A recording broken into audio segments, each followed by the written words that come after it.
భారత రాష్ట్ర సమితి తరఫున తూప్రాన్ మున్సిపల్లో 20 బూతులలో 20 టీములు ప్రచార కార్యక్రమం మొదలైంది. మన కేసీఆర్ గారు, హరీషన్న గారు మన పార్లమెంటు వెంకటరామరెడ్డి గారు అభ్యర్థిగా నియమించినందున మంచి ఐఏఎస్ ఆఫీసరు, సేవ చేసే గుణము మరియు 100 కోట్ల ట్రస్టును ఏర్పాటు చేస్తున్నాడు.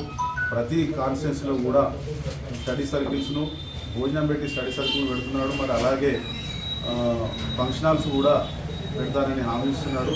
కాబట్టి ఇలాంటి మంచి చదువుకున్న వ్యక్తిని మన తూప్రాన్ పట్టణ అక్కజెల్లెలం కానీ అన్నదమ్ములు కానీ అందరూ కూడా మంచి సేవ చేసే గుణం గల అభ్యర్థిగా ఎన్నుకున్నందుకు మన గౌరవ ముఖ్యమంత్రి కూడా ధన్యవాదాలు తెలియజేస్తూ, మంచి గల వ్యక్తిని ఇలా మనం గెలిపించుకున్నట్లయితే మన మెదక్ పార్లమెంటు ఎంతో అభివృద్ధి చెందుతుంది. ఇప్పుడు కూడా గజ్వేల్ కూడా ఎంతో అభివృద్ధి ముందుకు పోయింది. కాబట్టి ప్రజలు కూడా అందరూ గమనిస్తున్నారు. మీరు కూడా ఆలోచించాల్సిన అవసరం ఉన్నది. ఏ పార్టీ అయితే అభివృద్ధి అవుతుందో అభివృద్ధి ముఖ్యంగా మీరు ఆలోచించాల్సిన అవసరం ఉన్నది.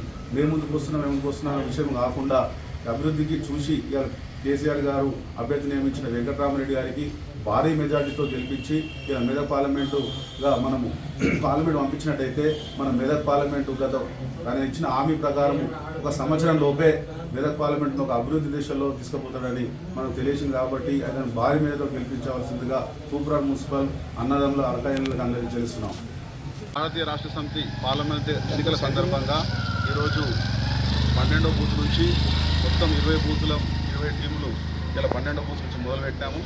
ఈ కార్యక్రమము కేసీఆర్ గారు చేసిన అభివృద్ధి పనుల మీద కానీ ఏదైనా తూప్రాన్ ఇలా మున్సిపల్ మారిందంటే ఇలా కేసీఆర్ ప్రభుత్వం వల్లనే, కేసీఆర్ ముఖ్యమంత్రి మన గజ్వేల్కు రావడం వల్లనే ఇలా ఎన్నో కోట్ల అభివృద్ధి తూప్రాన్ మున్సిపల్లో జరిగింది. కాబట్టి తూప్రాన్ మున్సిపల్ మిత్రులందరూ కూడా, ఓటర్లందరూ కూడా, ప్రజలందరూ కూడా మీరు ఒక్కసారి ఆలోచించాలి. ఇలా అభివృద్ధిని చూడండి, అభివృద్ధి ఇలా ఎంత అభివృద్ధి అనేది చూడండి.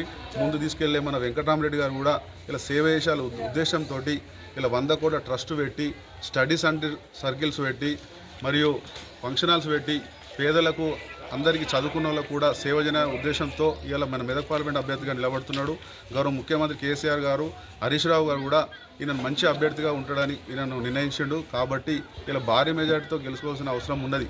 ఎందుకంటే ఈయన ఎన్నో సేవలు ముందుంటాడు. ఇలా సేవ చేసే వాళ్ళ దృక్పథంతో ఇలా మనం ముందుకు వస్తున్నాడు. కాబట్టి తూప్రాన్ ప్రజలందరూ కూడా ఈయనను గుర్తించి ఖచ్చితంగా మనం భారీ మెజార్టీతో గెలిపించుకుంటే మనం కూడా ముందుకు చాలా అభివృద్ధి తూప్రాన్ చెందుతుందని తెలియజేస్తూ జై జయస్తున్నాం.